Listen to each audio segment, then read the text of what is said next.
자, 몇 페이지를 보냐면, 이제 여기 큰 1단원이 마무리가 되는 건데, 86페이지 보세요. 86페이지.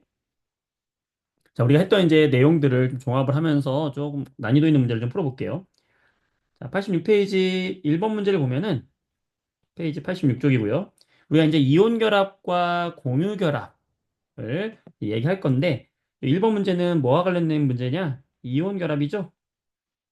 이건 숙제가 아니었어요. 여러분 숙제 질문이 없었기 때문에 다음 좀 난이도 있는 문제 풀어보겠습니다. 자, 우리가 이온 결합은 어떻게 생각하라고 그랬어? 뭐와 뭐 사이의 결합이다? 양이온과 음이온 사이의 결합인데 요 결합은 항상 뭐와 뭐다? 금속과 금속 사이의 결합이다. 그렇게 이야기를 했고, 금속과 비금속이죠. 금속과 비금속 사이의 결합이다. 라고 이야기했었지. 주기율표상에서 금속은 여기 왼쪽에 있는 애들이 금속이고 오른쪽에 있는 애들이 비금속이다라고 했던 거 기억하시죠? 자, 우선 여기 A2 플러스하고 B2 마이너스가 결합을 했다. 이거 뭐겠어? 당연히 이온 결합이란 말이야. 이온 결합이고 C도 C 플러스하고 D 마이너스가 결합을 했어요. 이온 결합이죠. 이런 문제 나왔을 때는 어떤 원소인지를 찾아두고 하면 굉장히 편해. 원소 기호를 찾아두면 굉장히 편해요. 일단 A는 지금 이 전자가 지금 표시되어 있거든요. 여기 점으로 표시된 게 전자잖아. 그렇죠? 전자가 지금 몇 개 있는 거냐면 안쪽 껍질에 두 개 있고 두 번째 껍질에 여덟 개가 있는 건데 얘는 지금 2 플러스가 된 게 이 상태라는 거야. 그 얘기는 원래 나는 마지막 세 번째 껍질에도 몇 개가 더 있었다. 두 개가 원래 더 있었던 애지. 그런데 얘가 이 두 개의 전자를 잃어버리면서 이 플러스가 된 애가 A니까 원래 A는 전자가 원래 몇 개일까? 두 개, 여덟 개, 두 개. 즉 12번. A는 12번이니까 플러스 12의 전하량을 가지고 있는 누굴까? 마그네슘이에요. 자, 여러분들이 원소교 딱 치는 순간에 머릿속에서 마그네슘 딱 떠올라야 돼, 이제는. 어, 그래서 마그네슘이 떠오르면서 이런 게 주기율표상에서 딱 1주기, 2주기, 3주기, 1족, 2족 해가지고 마그네슘이 어디 있어요? 3주기에 2족에 여기 마그네슘이 있다는 거 딱 떠올라야 되는 거지. 그 다음에 B의 E-는 얘는 뭘까? 전자 두 개를 받아서 원래 나는 전자가 두 개가 여기가 안 차 있었는데 두 개를 받아서 E- 된 거니까 원래 내 거는 몇 개냐면 하나, 둘, 셋, 넷, 다섯, 여섯, 일곱, 여덟 개였단 말이야. 그다음 8번이야, 8번. 8번 누구예요? 딱 떠오르죠? 1초 만에 떠올라야 돼. 산소예요, 산소. 그럼 산소는 어디 있을까? 몇 쪽에 있는지 딱 떠올라야 돼. 16쪽에 2주기 16쪽에 여기 산소가 있단 말이에요. 딱 떠올라야 돼. 되죠? 산소가 여기 있다. 자, 같은 방식으로 하면 C는 전자 하나가 빠져서 1 플러스 된 거니까 11번이기 때문에 C가 누구다? 나트륨이 되는 거고, 그 다음에 D는 같은 방식으로 전자 하나를 받아서 된 거니까 얘는 9번이 되는 거고, 플로린 되는 거예요. 17쪽이 플로린. 그래서 이렇게 찾아주게 되는 겁니다. 그러면 A, B, C, D가 다 찾아진 거죠. 그러면 A, D에서 2주기 원소는 두 개다. 2주기에 있는 원소는 지금 두 개다. 맞고, A는 비금속이다. 아니죠. 양이온이니까 A는 금속이지. 그 다음에 BD2. BD2가 뭐예요? OF2란 말이야. 얘는 비금속, 비금속 사이의 결합이잖아. 산소와 플로린 사이의 결합이니까 얘는 무슨 결합이다? 공유 결합이죠. 찾으면 되는 거지. 되지? 돼요? 밑에 있는 것들 한번 해보시고. 자, 오른쪽에 3번 문제. 상당히 이제 어려운 문제 있어요. 자, 이 문제 같이 한번 해볼게. 요거는 심지어 수능 생명과학 11번 변형인데, 음, 같이 한번 보자. 우리가 이제 DNA에 대한 이야기를 하면서 DNA하고 RNA에 대한 이야기 했었죠. 그때, 우선 기본적으로 DNA를 다시 복습을 한번 해보면, 핵산이라고 하는 거지, 우리가. 우리가 핵산이라고 하는 물질이 있고, 이 핵산이라고 하는 건 핵에 있는 산성의 물질이다. 영어로는 이 핵산이 뭐예요? 뉴클릭 엑시드. 뉴클릭 엑시드. 이게 핵산이야. 그래서 핵산엔 종류가 두 종류가 있어요. 뭐와 뭐가 있다? DNA가 있고, DNA가 있고, 뭐가 있다? RNA가 있다. RNA가 있다. 자, 차이가 뭐냐? 둘 다 공통점은 중심에 당이 있고, 그다음에 한쪽에는 인산이 있고, 다른 한쪽에는 염기가 붙어 있는 이런 형태가 지금 뭐냐면 핵산의 기본 물질이 되는 뉴클레오타이드라는 물질이죠. 마찬가지로 이 RNA도 당이 있고 한쪽에는 인산이 있고 다른 한쪽에는 염기가 있다. 공통점이긴 한데 차이점이 뭐냐? DNA는 바로 여기 들어있는 요 당이 뭐다? 디옥시라이보스. 디옥시라이보스. 디옥시라이보스. 여기 산소가 하나 부족한 라이보스라는 거죠. 그래서 디옥시라이보스. D라서 이게 DNA를 쓰는 거고 RNA는 바로 이게 라이보스라는 당을 쓴다. 라이보스. 그래서 RNA. 라이보스로 된 핵산. 디옥시라이보스로 된 핵산. 이렇게 얘기했었고 그 다음에 DNA는 여기 염기가 종류가 네 종류가 있는데 A, G, C, T가 있다.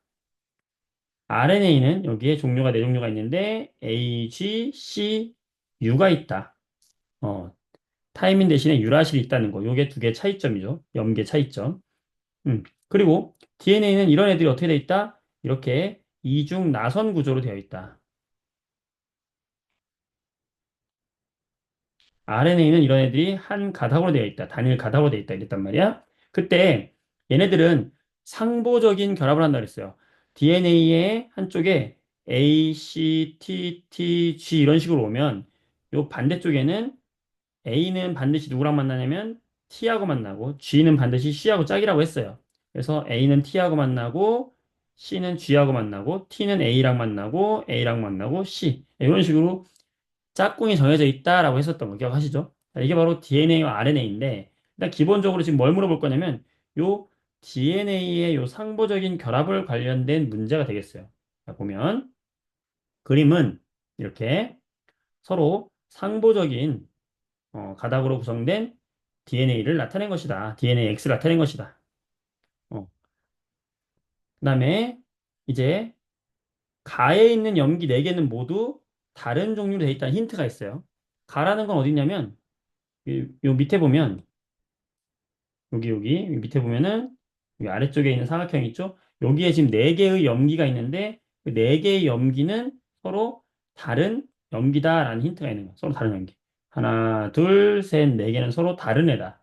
그러니까 A, G, C, T 요거 각각 하나씩으로 되어 있다라는 걸 힌트를 주는 거고 두 번째 힌트는 가 이외의 염기 사이에 수소결합 표시하지 않았다.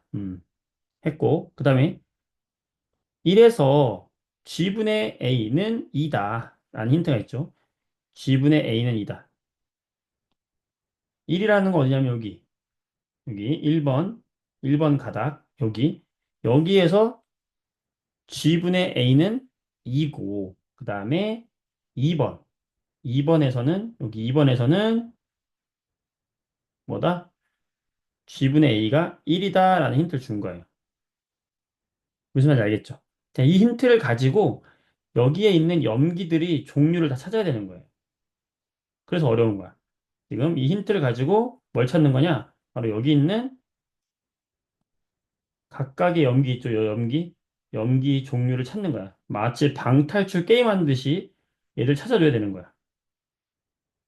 상당히 어렵겠다. 자, 어떻게 하는지 한번 해보도록 할까요? 자, 이제 다 알았어.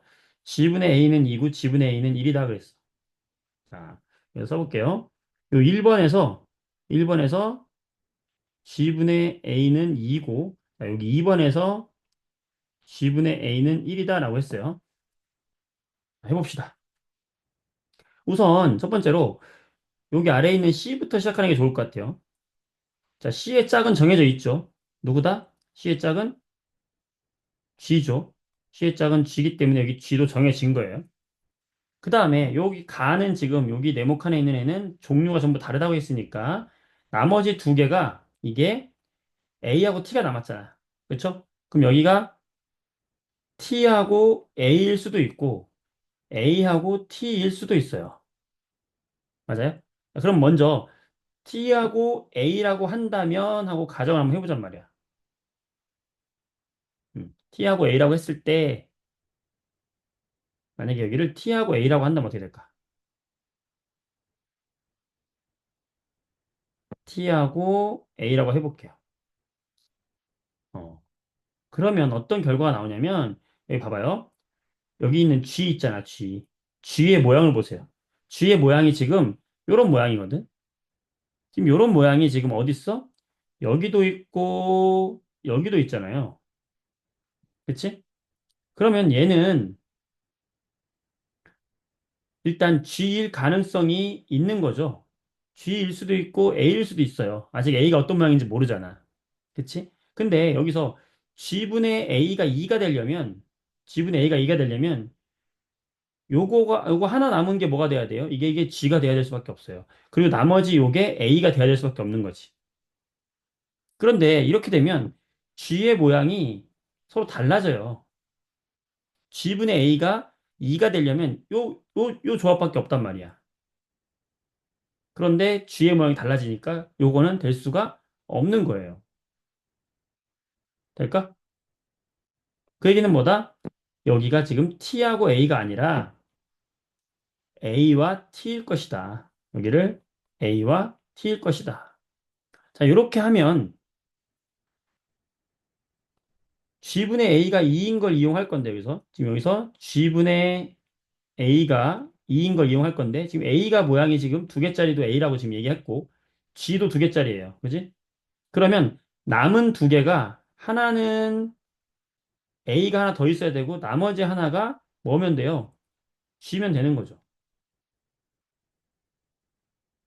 두 개짜리는 어쨌든 G 아니면 A라는 게 지금 결정이 난 거잖아. 그치? C하고 T는 하나짜리잖아. 무슨 말이냐면, 이렇게 오각형 하나랑 육각형 하나짜리 이거 염기는 얘는 G 아니면 A고, 그 다음에 이 육각형 하나짜리는 C 아니면 T라는 거를 이미 정해진 거잖아요. 이 조합을 통해서. 그쵸? 그러면 이렇게 찾을 수가 있고, 그럼 여기 네모난, 여기 동그란 거 하나는 G분의 A는 2가 됐고요. 얘는 아직 몰라. 모른다고 쳐, 일단은. 그 다음에 여기 2번에 보면 G분의 A가 1이 돼야 돼, 1. 그런데 G하고 A는 두 개짜리가 G 또는 A가 돼야 되는 거니까 여기 있는 기억에 있는 이 기억이 뭐가 돼야 된다? 이게 A가 돼야 되지. 나머지는 A가 될 수가 없죠. 모양이 하나짜리잖아. 그쵸? 육각형 하나짜리는 A가 될 수가 없잖아. 오각형, 육각형 붙은 것만 A가 될 수 있는 거죠. 따라서 기억이 A가 돼. 그러면 기억의 맞은편에 있는 건 누가 될까? 얘는 T가 돼야 되는 거예요. 이렇게 해서 다 찾아주면 다 찾을 수 있죠. 짝꿍을. G의 짝꿍은 C, A의 짝꿍은 T. 이런 식으로 하면 모든 연비의 조합을 찾을 수 있게 되는 거예요. 됐어요? 그래서 이렇게 찾으면 기억은 아덴니다. 맞고, 니은은 T분의 A는 2다. 맞고, 되게 돼서 수소결합의 총 개수. 수소결합이라는 건 지금 여기서 보면은 요 가운데에 요 가운데 있는 결합이 수소결합인데 이 그림에서 지금 이것도 수소결합도 힌트를 준 게 C하고 G는 수소결합이 3개고 A하고 T는 수소결합이 2개라는 거야. 이 둘 사이에 있는 이 결합이 염기 둘 사이에 있는 결합이 수소결합이 있거든. 근데 G는 3개야. G하고 A는. 그래서 위에는 3개, A하고 T는 2개, A하고 T는 2개. 이렇게 하면은 총 결합의 개수가 12개가 나오죠. 그래서 디귿은 틀렸다. 좀 어렵지, 그치? 어려울 거야. 자, 영상 녹화되고 있으니까 다시 한번 좀 심화된 내용을 좀 공부하고 싶다 하는 친구들은 이걸 좀 다시 한번 풀어보도록 하세요. 알겠어? 좀 어렵죠? 자, 숙제한 거에서 질문 있을까요? 질문 있으면 채팅창에 남겨주고 없으면 넘어가도 될까? 오케이, 넘어가겠습니다. 92페이지 보세요.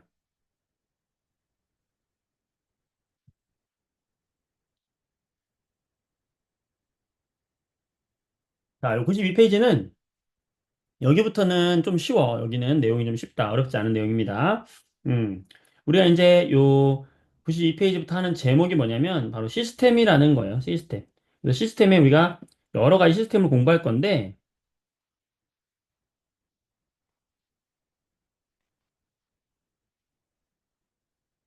시스템이라고 하는 건 서로 상호 간에 영향을 주고받는 관계를 말하는 거예요. 이렇게 A와 B와 C가 있는데 이런 애들이 서로 상호끼리 서로 영향을 주고받는 관계. 이런 관계를 모든 시스템이라고 하는 것이고 이제 이 파트에는 뭐 나오냐면 우리 지구를 구성하는 시스템, 지구 시스템.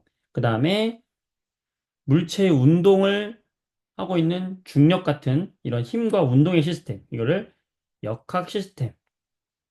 이라고 이야기하고, 그 다음에 우리 몸에서 일어나는 여러 가지 유전 정보들의 조화, 생명 시스템. 그래서 지구 시스템, 역학 시스템, 생명 시스템에 대한 이야기가 나오게 되고, 여기까지 다 하면 이제 이게 1권이 끝나는 거예요. 그래서 그 중에서 첫 번째로 요 지구 시스템에 대한 이야기가 나오게 되는데, 중학교 1학년 때 우리가 이야기했어요. 야, 지구라고 하는 것은, 어, 여러 가지 권이 서로 연결되어 있다. 땅이 있다. 지구엔 땅이 있다. 그 땅이 뭐예요? 바로 직권이 되는 거고. 그 다음에 이 지구에는 물이 흐르고 있잖아. 그치? 바다가 많잖아? 자, 이걸 뭐라고 한다? 수권이라고 하고.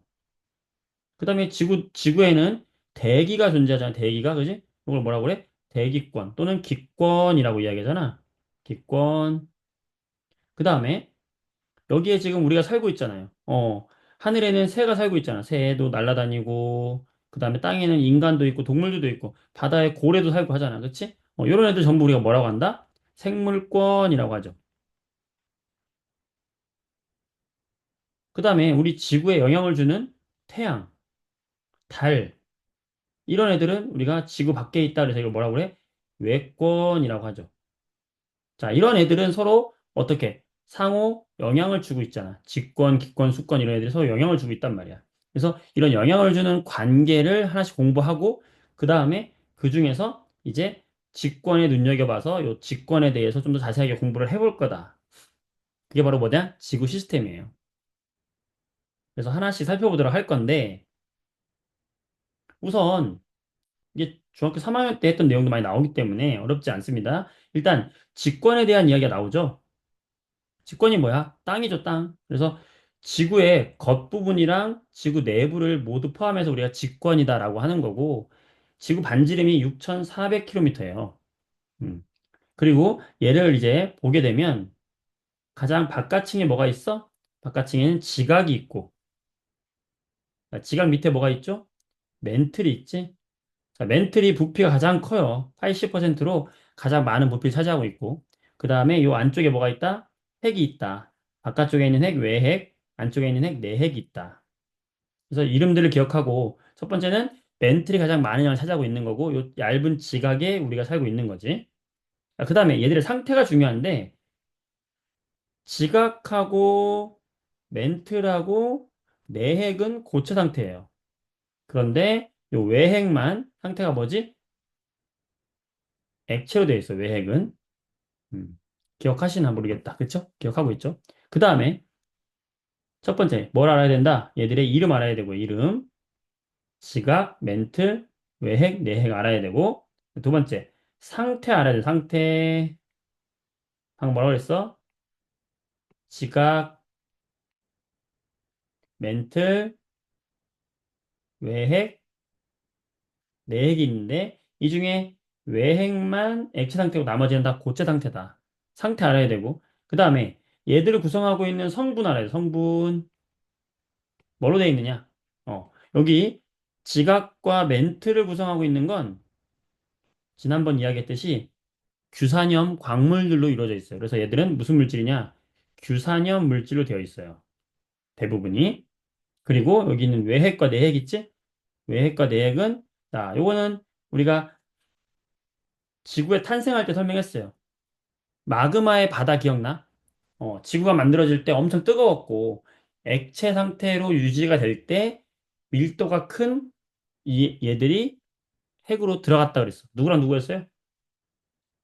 철과 니켈. 기억나요? 그래서 외핵과 내핵은 뭘로 되어 있다? 철과 니켈로 되어 있다. 그래서 성분 알고 있어야 된다. 성분. 지갑과 멘틀은 뭐로 되어 있다? 규산염 광물로 되어 있다. 그 다음에 외핵과 내핵은 뭘로 되어 있다? 철과 니켈로 되어 있다. 이걸 기억하면 되겠어요. 자, 지갑 여기.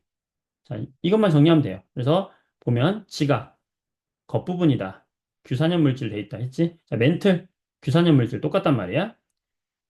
근데 이 멘틀이 움직여요. 고체긴 고체인데 유동성이 있는 고체라서 얘가 움직여. 그 다음에 부피가 가장 크다. 80%. 자, 그 다음에 외핵 철과 니켈, 내핵 철과 니켈. 외핵은 무슨 상태? 액체 상태. 자, 그리고 이 외핵이 액체 상태이기 때문에 지구가 자전을 하잖아요. 자전을 할 때 이 내부에 있는 액체 상태에 있는 이 외핵의 철과 니켈이 움직여요. 움직이면서 지구의 자기장을 만들어. 그래서 지구가 하나의 마치 막대 자석처럼 이렇게 자기장이 형성이 돼요. 이런 식으로. 그래서 지구에 자기장 형성이 되고, 지구 자석으로 굳이 따지자면은 막대 자석이 지구에 들어가 있다고 하면은 지구의 북극에 S극이 있고 남극에 N극이 있는 그런 구조예요. 그래서 자기장이 이렇게 남에서 북쪽으로, 남극에서 북쪽으로 자기장이 이렇게 향하는 이런 형태로 지구의 자기장이 형성되는데, 그렇지, 현서야? 이렇게 지구 자기장이 형성되는 이유가 바로 뭐 때문이다? 외핵 때문이고, 외핵이 액체로 되어 있고, 철로 되어 있기 때문에 그렇다. 철이 이렇게 움직이면서 지구의 자기장을 만들어줘요. 이 지구 자기장이 태양으로부터 오는 태양풍을 막아주는 역할을 하기 때문에 우리 지구를 보호해주는 역할을 한단 말이야. 이거 같이 기억해주면 되겠어요. 자, 그다음에 당연한 얘기겠지만 이 내핵으로 갈수록 온도와 밀도가 높아지게 되겠죠. 점점. 네, 여기까지. 자, 지각, 멘틀, 외핵, 내핵. 여기까지 할 수 있죠. 여기까지는 어려운 게 별로 없다. 라고 기억하면 되겠어요. 자, 그다음에 이제 두 번째. 기권에 대한 이야기 할 건데, 기권. 기권은 뭐야? 바로 지구의 대기를 말하는 거잖아, 대기. 음, 지구의 대기를 말하는 거죠. 자, 요거는 3학년, 중학교 3학년 2단원에서 우리가 공부했지. 기권. 자, 기권에서 우리가 기억할 거. 지표면이 있으면 이 지표로부터 높이 올라갈수록 대기가 존재하는데, 대기의 층이 온도에 따라서 4개의 층으로 구별이 된다 그랬어요. 온도가 내려가다가, 온도가 올라가다가, 온도가 내려가다가, 온도가 올라간다. 기억나세요? 기억나시죠? 자, 그때 첫 번째 층, 두 번째 층, 세 번째 층, 네 번째 층. 자, 아래서부터 써보세요. 아는 사람 써보세요. DM으로 보내보세요. 자, 아래서부터 뭐라고 하죠? 제일 밑에 층 뭐예요? 이거 다 알고, 이제 알고 있어야 됩니다. 무슨 권? 대륙권. 자, 두 번째 층 뭐라고 하죠? 그렇지. 성층권. 그렇지. 세 번째 층 뭐라고 하죠? 유진이 왔어? 중간권. 자, 네 번째 층 뭐라고 하죠? 그렇지. 열권이라고 하죠. 자, 요거 이제 다 아셔야 되고. 자, 그 다음에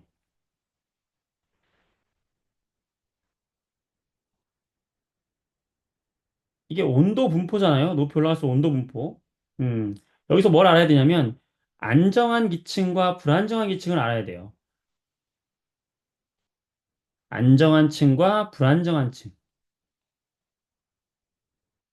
자, 불안정한 층이 어디예요? 바로 여기 대륙권이 불안정한 층이야. 그 다음에 중간권도 불안정한 층이에요. 자, 우리가 뭘 불안정이라고 하죠? 어떨 때 불안정이라고 한다? 공기가 위아래로 잘 섞일 때, 공기가 가만히 있지 않고 공기가 위아래로 섞여. 섞일 때 우리가 공기가 불안정하다라고 해요. 섞인다는 건, 그렇지. 대류가 일어난다는 거지, 상유야. 잘했어. 대류가 일어난다는 거야. 대류. 대류가 왜 일어난다? 바로 높은 곳은 찬 공기, 아래쪽은 따뜻한 공기. 높은 곳은 찬 공기, 아래쪽은 따뜻한 공기가 있기 때문에 대륙권과 중간권은 바로 뭐가 있다? 불안정한 층이고 대류 현상이 일어난다. 반대로 성층권과 열권은 반대로 온도가 역전되어 있기 때문에 아래쪽이 찬 공기예요. 따라서 성층권과 열권은 안정한 층이에요. 그래서 대류가 거의 일어나지 않는다. 두 번째, 대륙간에는 이렇게 대류 현상이 일어나면서 수증기가 있기 때문에 이 수증기가 높은 곳으로 올라가면 구름이 되고 비가 내리고 눈이 내리고 바람이 불고 바로 무슨 현상? 기상현상이 나타난다. 이거 기억하면 돼요. 그 다음에 지표로부터 각각의 층의 키로수 몇 킬로 몇 킬로 몇 킬로 이거 알아야 돼. 이거 아는 사람. 자, 책 안 보고 아는 사람. 아래서부터 몇 킬로 몇 킬로 몇 킬로인지 혹시 아는 사람 있어요? 자, 대륙권은 대략적으로 10km까지. 성층권은 대략적으로 50까지. 중간권은 대략적으로 80까지. 열권은 1000. 자, 우리가 대기권은 전체 1000km까지를 대기권으로 포함합니다. 요거 알아야 돼. 요 정도만 알면 돼요, 일단은. 그다음에 성층권. 성층권에는 온도가 왜 올라가냐? 그렇죠. 아까 유진이가 얘기했듯이 여기 뭐가 있어? 오존층이 존재한다. 성층권에는 오존층이 존재한다. 그래서 나이스. 잘했어요. 이 정도 알고 있으면 되겠습니다. 그 내용이 지금 어디 나와 있다? 여기 나와 있는 거예요. 하나씩 보도록 하겠습니다. 자, 기권. 대륙권, 성층권, 중간권, 열권이 있는데 대륙권 불안정한 층이다. 대류가 일어나고 기상현상이 일어난다. 성층권 안정한 층이다. 오존층이 존재한다. 자외선 흡수한다. 중간권 불안정한 층이다. 대류는 있지만 기상현상 나타나지 않는다. 수증기가 없기 때문에. 열권 오로라 현상 나타난다. 공기가 희박해서 기온차가 매우 크다. 이거 알고 있으면 돼요. 음, 넘어갑니다. 자, 이제 뭐 할 차례야? 수권. 자, 기억이 새록새록 나시죠? 수권. 자, 수권은 뭐야? 물이잖아, 물. 수권은 지구에 있는 물이에요. 자, 지구에 있는 물의 분포 기억나세요? 자, 해수, 바닷물이 가장 많고 그다음 뭐예요? 빙하, 그다음 지하수, 그다음 호수와 하천수. 선생님이 이거 어떻게 기억을 하겠더라? 자, 지호가 삐졌어요. 그래서 삐진 지호의 마음을 녹여줘야 돼. 그래서 내가 외치죠. 자, 지호의 마음을 녹이자. 해빙지호, 해빙지호, 지호의 얼어붙은 마음을 녹이자. 해빙지호. 자, 이때 해수, 그다음에 빙하, 지하수, 호수를 묶어서 우리가 뭐라고 그래?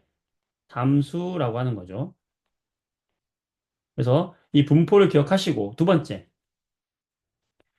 깊어질수록 바닷물이 깊어질수록 우리가 세 개의 층으로 나눌 수 있다. 뭐에 따라서?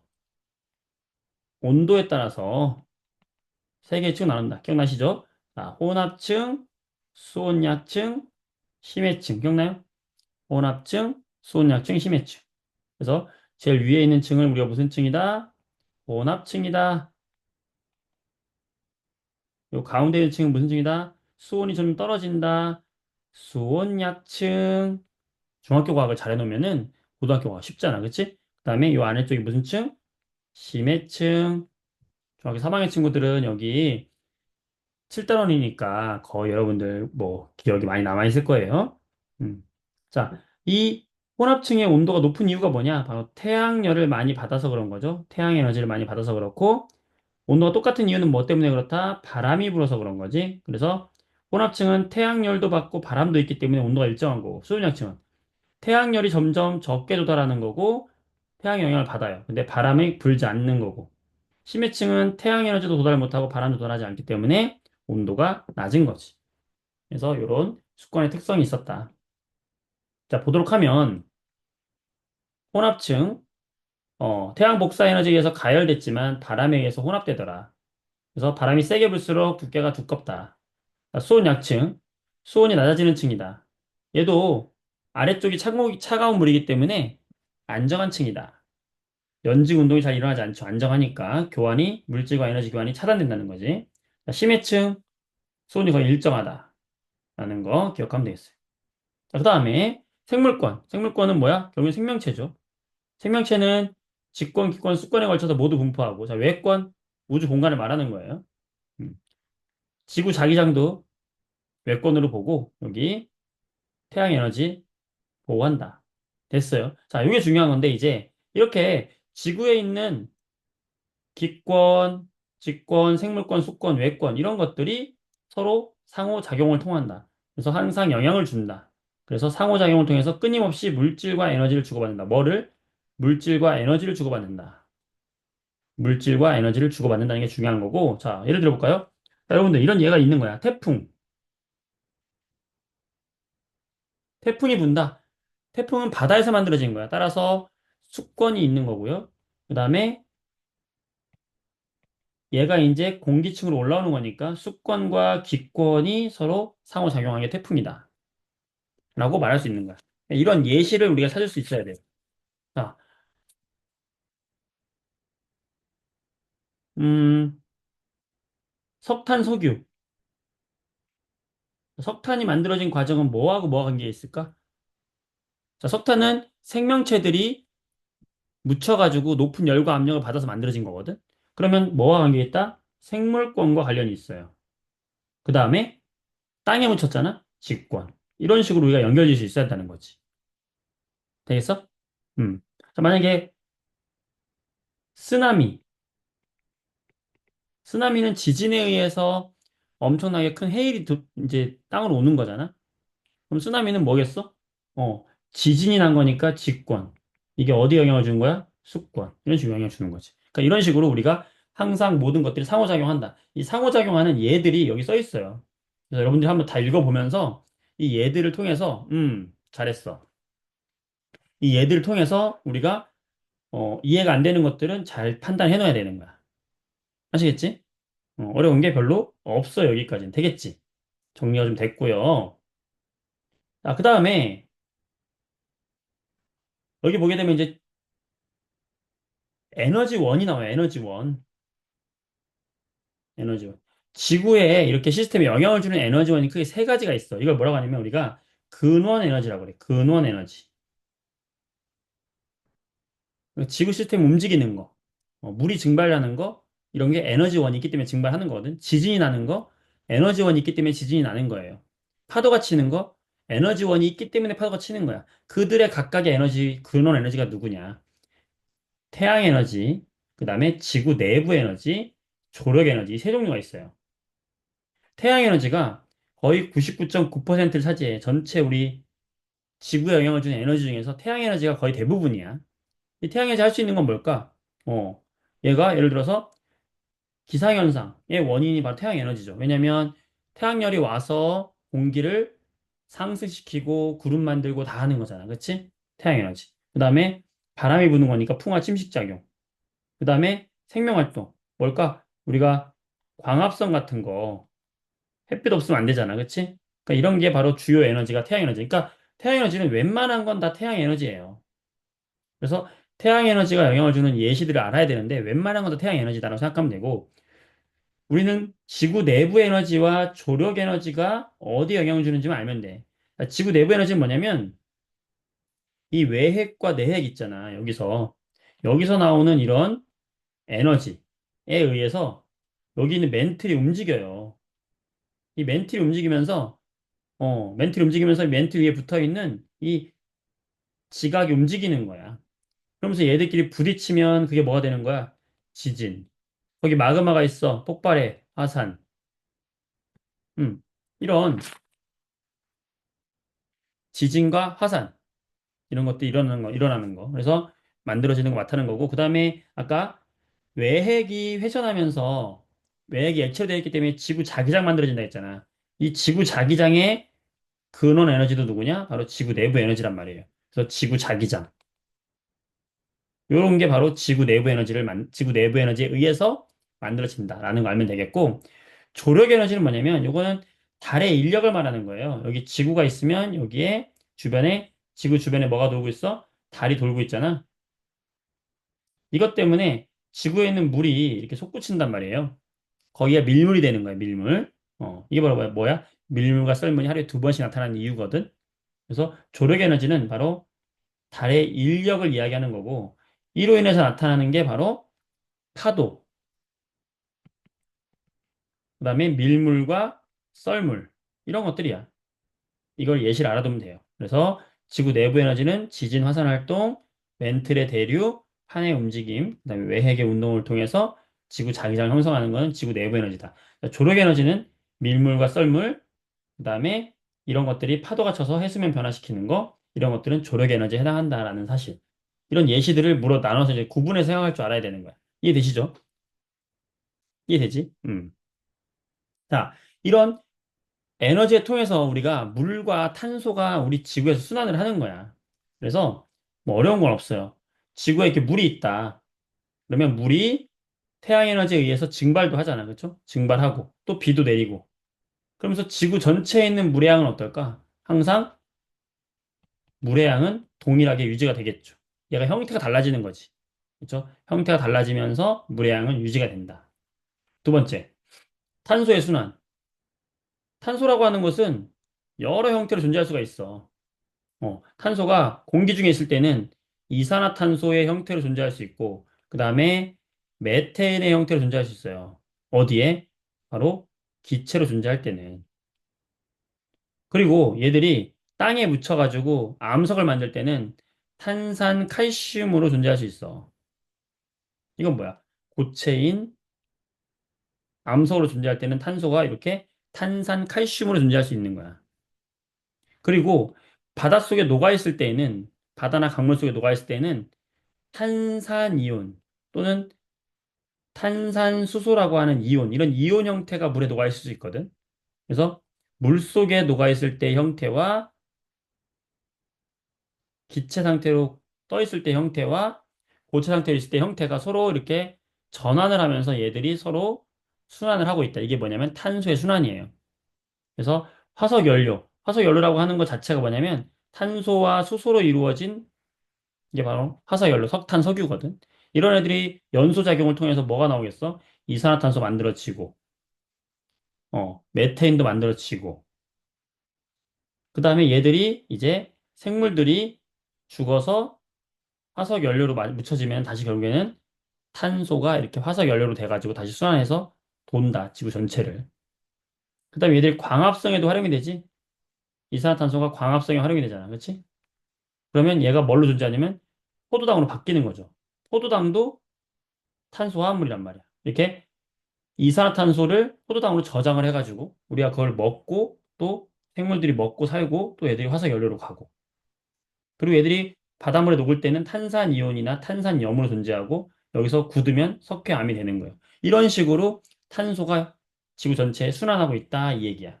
자, 지구 전체에 있는 탄소 양은 어떨까요? 일정할까요? 변할까요?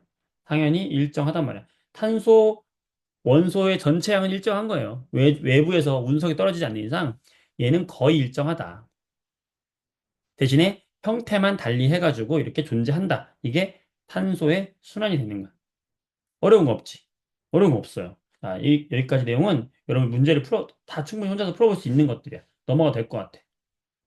그지? 넘어갑니다. 음, 넘어가요. 자, 102쪽. 넘어가 되겠지, 여기. 나머지 여러분들이 할 수 있을 거예요. 자, 풀어보면 그렇게, 어렵지 않게 할 수 있어요. 다음 시간에 질문만 받아보도록 할게. 넘어갑니다. 자, 102쪽을 보세요. 102쪽. 자, 이게 뭐냐면 이제 지각 변동. 우리가 화산 지진 활동을 공부할 건데, 화산 지진 활동이 자주 일어나는 지역을 우리가 뭐라고 하냐면 변동대라고 해요. 그래서 화산이나 지진 활동이 자주 일어나는 데를 변동대라고 이야기하고, 그때 화산이 자주 일어나는 지역을 묶은 걸 화산대, 지진이 자주 일어나는 지역을 묶은 걸 지진대라고 이야기하고, 왜 화산과 지진 활동이 일어나는가?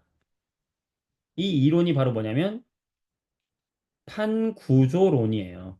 이게 뭐냐면 지구가 사실은 우리가 지각이라고 불리는 거 있잖아. 지각이라고 불리는 게 움직이는 이유가 지구가 이렇게 여러 개의 판으로 되어 있다는 거야. 이렇게 판. 이 판들이 움직인다.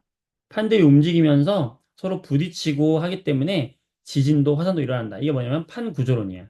그럼 이 판을 끌고 다니는 게 누구냐? 판 밑에 있는 멘틀이 얘들을 끌고 다닌다. 그래서 멘틀이 움직이면서 판을 끌고 다닌다. 이게 뭐야? 판 구조론. 판 구조론에 대해서 우리가 하나씩 공부할 거예요.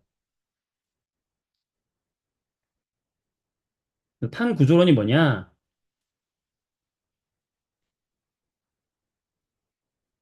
지구가 거의 한 10개 정도의 판으로 되어 있다는 얘기예요.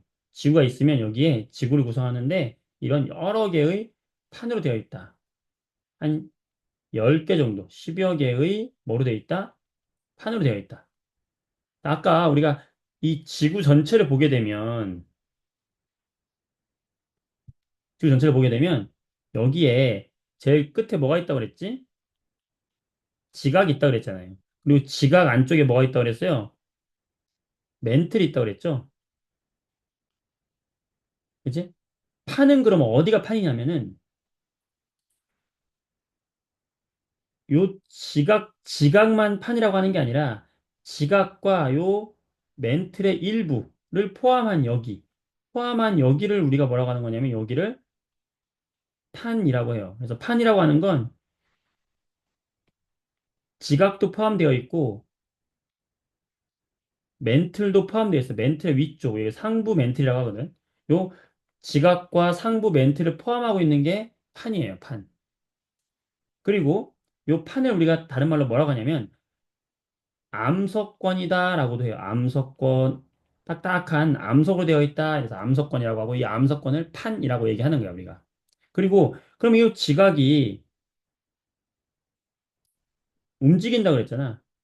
그럼 지각이 어떻게 움직이느냐? 이 지각을 움직이는 애들이 있을 거 아니야, 이렇게? 움직이게 하는 이 안쪽에 있는 멘틀. 이 멘틀 안쪽에 있는 애들 뭐라고 하냐면 위쪽을 아까 판이라고 하면서 이 암석권이라고 했다면 얘를 암석권이라고 했다면 이 안쪽에 있는 얘, 지각을 움직이는 얘를 뭐라고 하냐면 연약권이라고 하는 거야. 약하다는 거야. 약해서 고체긴 고체인데 움직일 수 있는 고체예요. 그래서 연약하다. 그래서 연약권이라고 하거든. 연약권은 멘틀 부분이죠. 여기가 바로 뭐가 일어나는 지역이냐면 멘틀의 움직임, 멘틀의 대류가 일어나는 거야. 바로 이 연약권에 있는 멘틀이 움직이면서 위에 있는 판을 끌고 다니는 거예요. 그게 바로 판 구조론의 핵심이야.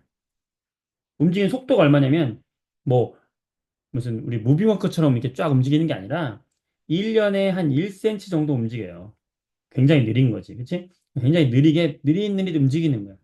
그리고 얘들이 움직이다가 자기들끼리 꽝 하고 부딪히는 지역이 있을 거 아니야. 그 부딪히는 지역이 바로 뭐가 자주 일어난다? 지진 활동이 자주 일어나고 화산 활동이 자주 일어나는 거예요. 그래서 일본의 지진이 자주 일어나는 이유가 바로 일본의 판과 판이 만나는 경계면이 일본에 있어요. 그래서 지진이 자주 일어나는 거다. 나 기본적으로 판에 대해서 이렇게 이해를 하고 있으면 되겠어. 이해되겠어? 자, 그림 보면서 하면은 좀 더 이해가 잘 될 거예요. 자, 그림 볼게. 그래서 102쪽에 보면 이런 그림이 나와 있단 말이야. 음, 이 그림 상당히 중요하니까 잘 보세요. 판의 구조. 자, 판의 구조가 어떻게 생겼냐? 이렇게 생겼다는 거지. 어떻게? 어, 위쪽. 위쪽을 우리가 뭐라고 한다? 판이라고 한다. 암석권을 판이라고 하고, 요 아래쪽.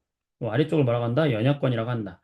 요 아래쪽에는 연약권이 멘틀을 포함하고 있어서 멘틀이 움직이는 거고, 요 위쪽은 멘틀의 일부를 포함하고 있는 거죠. 멘틀의 일부를 포함하고 있는 거다. 이게 바로 판이다. 그리고 요 해양지각의 밀도가 커요. 이거 중요한 거야. 대륙지각과 해양지각이 있는데 밀도는 누가 크냐면 해양지각의 밀도가 커요. 그래서 해양지각으로 이루어진 판을 해양판이라고 하고 대륙지각으로 이루어진 판을 대륙판이라고 하는데 해양판의 밀도가 대륙판의 밀도보다 더 큽니다. 그러니까 밀도가 크다는 건 뭐야? 우리가 물에다가 쇠를 넣으면은 밀도가 큰 쇠는 어떻게 돼요? 철은 아래로 가라앉지? 어, 대륙보다 해양판의 밀도가 더 크다 그랬죠. 그 얘기는 뭐냐면 대륙판과 해양판이 만나면 어떻게 될까? 대륙판과 해양판이 만나면 누가 파고든다? 밀도가 큰 해양판이 파고드는 거예요. 자, 여기에 지금 대륙판이 있어. 대륙판이 있고 오른쪽에서 지금 해양판이 다가오고 있어요. 자, 왼쪽은 지금 대륙판이고 오른쪽은 해양판이야. 근데 대륙판이 오른쪽으로 이동하고 있고 왼쪽에 있는 해양판은 왼쪽으로 이동하고 있어. 그럼 둘이 만나잖아. 만나면 밀도가 해양판이 크다 그랬죠. 그럼 이 밀도가 큰 해양판이 대륙판 아래쪽으로 파고드는 거야, 이렇게. 이런 구조가 된다는 거야. 왜? 바로 밀도가 더 크기 때문에 해양판이 파고든다. 그래서 우리가 앞으로 이제 판과 판이 만날 때 여기서 만날 거 아니야, 지금 이렇게. 여기서 지진 화산활동이 일어나는 걸 공부할 건데 이제 판과 판이 만날 때 해양판이 있으면 해양판은 아래로 파고 들어간다. 이거를 꼭 기억하고 있으세요. 그래서 우리가 판과 판이 만날 때 세 가지의 특징이 있는데 하나는 이렇게 다음 장에 보면은 판과 판이 만나는 걸 우리가 경계라고 하는데 판과 판이 서로 멀어지는 경계가 있어요. 이렇게 멀어져. 이게 멀어지는 걸 뭐라고 하냐면 발산형 경계라고 하는 거야. 발산된다. 판과 판이 서로 이렇게 멀어지는 지역이 있어. 두 번째로 판과 판이 가까워지는 지역이 있어. 오른쪽 끝에. 서로 가까워져. 가까워지면 이렇게 모이잖아. 이걸 수렴형 경계라고 하는 거야. 자, 지금 여기 그림 보세요. 지금 왼쪽에 있는 애가 아래로 파고들었지? 이 왼쪽에 있는 애가 무슨 판이다? 얘가 해양판이라는 거예요. 오른쪽에 있는 애가 무슨 판이다? 얘가 대륙판이라는 걸 알 수 있는 거야. 느낌 알겠지? 그래서 지금 여기가 그림을 보면은 지금 여기서 해양판이 대륙판 밑으로 지금 파고 들어가는 모습이 여기에 있는 거죠. 이런 경계가 무슨 경계? 수렴형 경계. 그 다음에 경계 둘이 서로 만나지도 멀어지지도 않고 그냥 어긋나는 경계가 있어요. 어긋나는 거. 여기는 뭐냐면 보존된다. 보존형 경계. 그래서 이 보존형 경계도 요 사이, 서로 어긋나는 경계 사이에서도 지각 변동이 일어날 수 있어요. 그래서 판의 경계는 이렇게 세 가지가 있는데 발산형, 수렴형, 보존형이 있다. 음. 그래서 이제 우리는 앞으로 이 발산형 경계는 멀어지잖아. 멀어질 때 어떻게 멀어질 수 있냐면 해양판과 해양판끼리 멀어질 수가 있어요. 자, 판은 두 종류야. 해양판 아니면 대륙판인데 해양판끼리 멀어질 수가 있어. 그죠? 그 다음에는 대륙판끼리 멀어질 수 있어요. 대륙판과 대륙판끼리 멀어질 수가 있어요. 이렇게 서로. 발산형은. 그리고 수렴형은 세 가지가 있을 수 있는데 모이는 게 대륙판과 대륙판이 만날 수 있고요. 마찬가지로 해양판과 해양판이 부딪힐 수 있어. 서로 만날 수 있어. 그리고 하나 더 있어요. 얘는. 대륙판이 해양판과 만날 수도 있어요. 그래서 발산형은 두 종류. 대륙, 해양. 수렴형은 세 종류. 대륙, 해양, 대륙. 이렇게 만날 때 각각 어떤 지형들이 만들어지는지가 되게 중요해. 그래서 그걸 한번 보도록 할 텐데, 자, 그러면 판과 판의 경계를 봤을 때 어떻게 만들어질까? 먼저 경계가 발산형 경계를 예를 들어 볼게요. 자, 발산형 경계. 자, 발산형은 뭐라고? 두 판이 서로 멀어지는 곳을 말하는 거죠. 여기 판이 있는데 이 두 판이 서로 멀어지는 거야. 여기서 판과 판이 이렇게 멀어지는 걸 얘기하는 거야, 이렇게. 그럼 이 아래에서 지금 멘틀 대류가 올라오면서 이 판을 만드는 거예요. 그러니까 여기서는 지금 뭐가 생기겠어? 새로운 판이 계속 만들어서 나오는 거야. 그래서 발산형 경계는 판이 생성되는 곳이에요. 그러면 이게 두 가지가 있다 그랬잖아. 뭐가 있다 그랬어? 해양판과 해양판이 서로 멀어지는 경우가 있다 그랬죠? 해양과 해양이 만날 때. 자, 그다음 뭐가 있다 그랬지? 대륙과 대륙이 멀어질 때. 자, 비슷하긴 한데 어떤 차이가 있냐면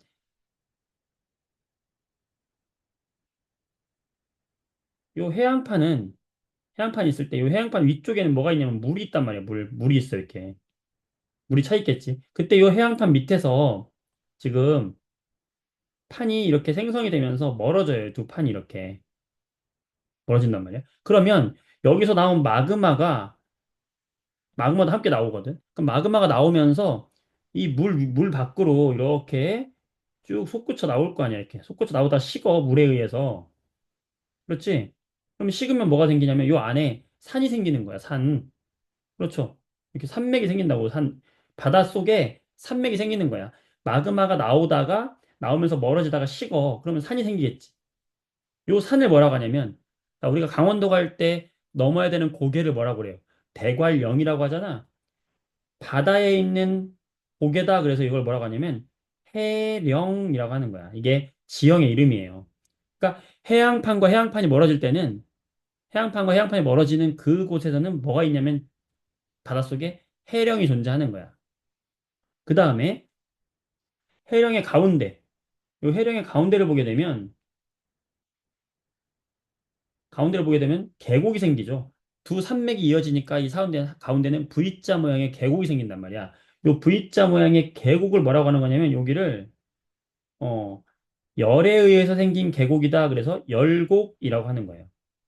그래서 해양판과 해양판이 멀어질 때는 두 종류의 지형이 만들어질 수 있는데 바로 해령과 열곡이 만들어질 수 있다.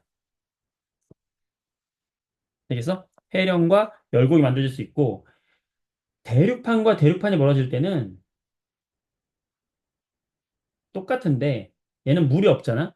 물이 없으니까 높은 산이 만들어지진 않아요. 이렇게 판과 판이 만들어지면서 멀어질 때 높은 산까지는 안 만들어지고 좀 낮은 산이 만들어서 이런 식으로 만들어지고 얘가 계속해서 이제 시간이 지나면 계속 옆으로 이제 움직일 거 아니야, 이렇게. 옆으로 이동하겠죠, 만들어지면서. 계속 만들어지니까. 그치? 그럼 여기에 뭐가 생겨? 이렇게 주름이 생기잖아요. 이런 주름이 생기겠죠? 땅에. 이렇게 만들어진 주름을 뭐라고 하냐면, 열에 의해서 생긴 계곡이 쭉 이어져 있다? 열곡대라고 하는 거예요. 열곡대라고 하는 거예요. 그래서 이게 어딨냐면, 세계 지도를 봤을 때, 아프리카 있잖아요, 아프리카. 요 아프리카의 동쪽에 보면은 여기에 판과 판이 멀어지는 경계가 있어요. 아프리카의 동아프리카. 여기에 판과 판이 멀어지는 경계에 이런 뭐가 생긴다? 열곡대가 여기 생겨 있어요. 그래서 여기를 뭐라고 하냐면 동아프리카 열곡대라고 해요. 음, 동아프리카 열곡대라고 하는 거야. 그 다음에 그 여러분들 뭐야? 음, 여기 북아메리카랑 여기 남아메리카 이렇게 있어요. 북아메리카와 남아메리카 있을 때, 요 왼쪽을 우리가 태평양이라고 하고, 오른쪽을 대서양이라고 하잖아. 대서양, 그지? 오른쪽을 뭐라고 해? 대서양이라고 하는데, 요 대서양에, 요 남아프리카가 북아메리카하고 남아메리카, 여기에 보면은, 여기 바다잖아, 바다. 대서양에. 여기에 서로 멀어지는 판이 있어요. 판과 판의 경계가 있어. 해양판과 해양판이 멀어지는 거예요. 어. 여기에 지금 뭐가 존재할까? 바닷속이잖아요, 여기는. 바로 해령이 있겠지? 어. 여기에 있는 지형의 이름이 바로 뭐냐면 대서양에 있는 해령이다. 대서양 중앙 해령이다라고 해요. 이런 식으로 발산형 경계에 의해서 만들어지는 건 해양판과 해양판이 멀어지는 거, 대륙판과 대륙판이 멀어지는 거. 해양판과 해양판이 멀어질 때는 해령과 열곡이 있고, 대륙판과 대륙판이 멀어질 때는 열곡대가 존재할 수 있다. 이 지역에서 지진과 화산 활동이 함께 일어날 수 있는 거예요. 음. 지진이 땅이 이제 새로 만들어지면서 드득드득 할 거 아니야. 자기들끼리 이제 부딪힌단 말이야. 그러면 지진이 만들어지고 그다음에 혹시 그 안에 마그마 같은 거 건드리게 되면은 화산 폭발도 하게 되는 거예요. 그래서 이렇게 해서 만들어지는 것들이 있다. 되겠어? 아우. 그래서 이제 이런 얘기들 하나씩 할 거예요. 시간이 좀 많이 지났어. 어. 그래서 다음 거를 하기가 조금 어려워. 일단 발산형 영역까지만 오늘 할게요. 발산형 영역까지 하고 이제 문제 좀 풀어볼게. 자, 교재 보도록 하겠습니다. 교재. 아, 그래서 여기 104페이지 보면은 일단 발산형까지만 오늘 할게요. 발산형 연계를 정리해 볼게요. 자, 발산형은 두 가지가 있다고 그랬어. 뭐와 뭐? 해양판과 해양판이 서로 멀어지는 경계. 이렇게 멀어질 때 선생님이 그림하고 이 그림하고 같은 그림이야. 내가 그림을 잘 그렸잖아. 그죠? 어, 다음, 잠깐만. 다음 주 월요일 수업하냐고? 선생님이, 잠깐만요. 그거는 선생님 스케줄표를 한번 보고서는 알려주도록 할게요. 좀 이따가. 자, 해양판과 해양판이 멀어지는 경계가 있어요. 이 그림이야. 그래서 여기 뭐가 생긴다? 바로 해령과 열곡이 있다. 자, 이 그림 보면 해령이 뭐고 열곡이 뭔지 잘 모르겠지, 그치? 어. 해령은 여기 옆에 있는 산맥을 말하는 거고, 열곡은 여기 골짜기를 말하는 거예요. 그래서 판가판이 멀어진다. 그래서 대서양, 중앙 해령, 동태평양 해령이 있고, 열곡과 어, 해령이 존재한다. 해령에서 멀어질수록 지각의 나이가 증가한다는 게 뭐냐면, 여기서 만들어지니까 점점 뒤로 갈수록 오래된 지각이 되겠죠. 화산도 일어나고 지진도 일어나는 거야. 천발 지진이라는 건 이게 얕을 천자거든. 지진이 이렇게 얕은 곳에서 일어난다는 뜻이에요. 이거 나중에 설명해 주도록 할게. 일단 그냥 지진이 일어난다. 화산과 지진이 일어난다고만 알고 있으면 돼요. 자, 그다음 대륙판과 대륙판. 대륙판이 벌어질 때는 열곡대가 생긴다. 그래서 열곡이 길게 발달한 열곡대가 발생하고 동아프리카에 존재하는 열곡대가 있어요. 화산 활동, 지진 발생. 당연히 이제 멀어지니까 지각변도 일어나니까 화산과 지진 활동이 일어나는 거죠. 그래서 이렇게 생각을 해주면 되겠습니다. 아시겠죠? 자, 어떤 식으로 이제 문제가 나오냐면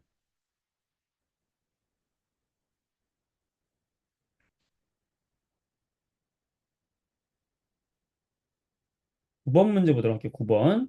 자, 9번. 108페이지 9번을 한번 보겠습니다. 9번. 자, 판 경계 부근의 단면과 판의 이동 방향이다. 자, 지금 보니까 어때요? 판과 판이 멀어지잖아. 자, 무슨 경계예요, 이거?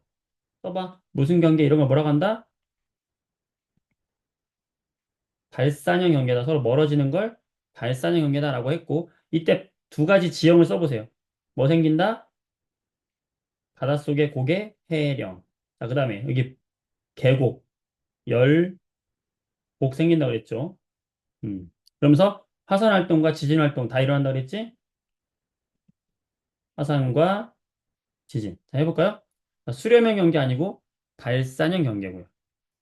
A와 C는 서로 가까워지는 게 아니라 서로 멀어져야 되죠. 왼쪽, 오른쪽. 자, B의 하부에서는 맨틀이 하강한다. 맨틀이 하강하는 게 아니라 맨틀이 상승하면서 만들어지는 거죠. V자 모양의 계곡이 나타나는 거다. 나이는 A가 더 많은 거죠. A 쪽으로 지금 더 이동을 한 거니까. 됩니까, 이거? 자, 어렵지 않죠? 그러니까 이거를 외워서 하면은 안 돼. 외우면 안 되고 이해하면 충분히 우리가 할 수 있어요. 재밌는 거야. 우리가 살고 있는 땅이 움직이네? 그걸 판이라고 하는구나. 판이라고 하는 건 지각과 멘트를 좀 포함한 암석권을 판이라고 하는구나. 그 밑에 이 연약권이 이 암석권을 끌고 다니는구나. 판을 끌고 다니는구나. 이 판이 한 10개 정도 있는데 판과 판이 만나는 걸 경계라고 하는데 멀어지는 경계, 만나는 경계, 어긋나는 경계가 있다. 발산형, 수렴형, 보존형 경계가 있다. 각각의 생기는 지형과 특징, 그 다음에 지역의 이름을 우리가 다 외워야 돼요. 근데 이거를 무작정 무작위로 외우면 너무 헷갈려. 그게 아니라 체계적으로 하나하나씩 이렇게 우리가 이해를 하면서 공부를 하는 게 좋겠다라는 거죠.